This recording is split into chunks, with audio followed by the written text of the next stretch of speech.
राम दोस्तों, राधे राधे, जय श्री कृष्णा। तो चलिए आज आप लोग सुनिए बहुत ही सुंदर बेटी विवाह गीत।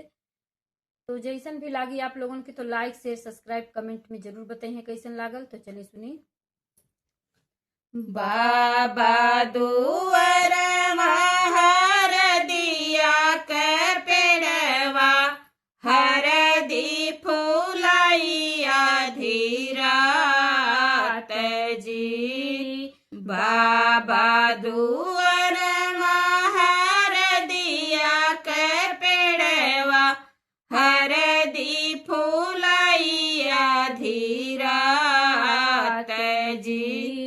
घोड़वा चढ़ल दुल्हे आवे ससुररिया तोड़े हर दिया के फूल जी। घोड़वा चढ़ल दुल्हे आवे ससुररिया तोड़े हर दिया के फूल जी।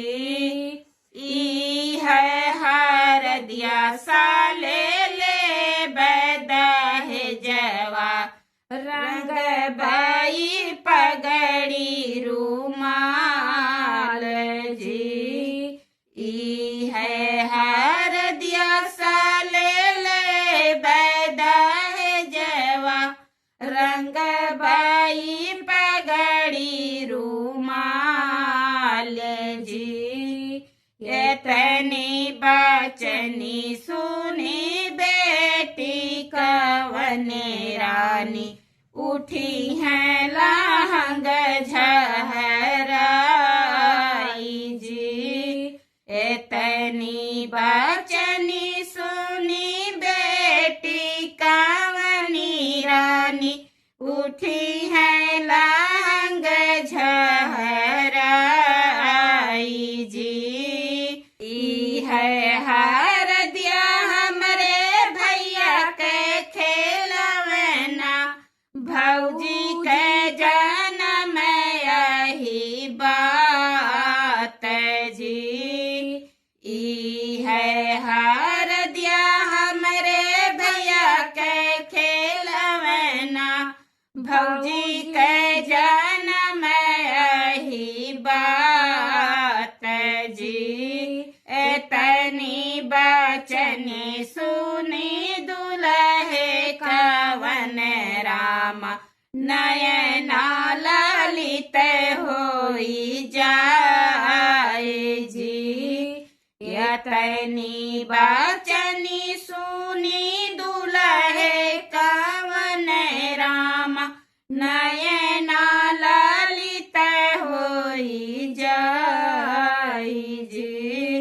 तोहरी बहिनी साले मड़े में छोड़ब रची लेब दूसरा बियाह जी।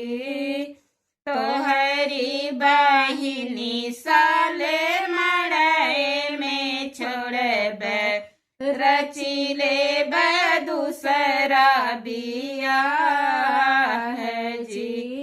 इतना बचन सुनी सरवा कवन राम जी जैसे बोले मुस्काई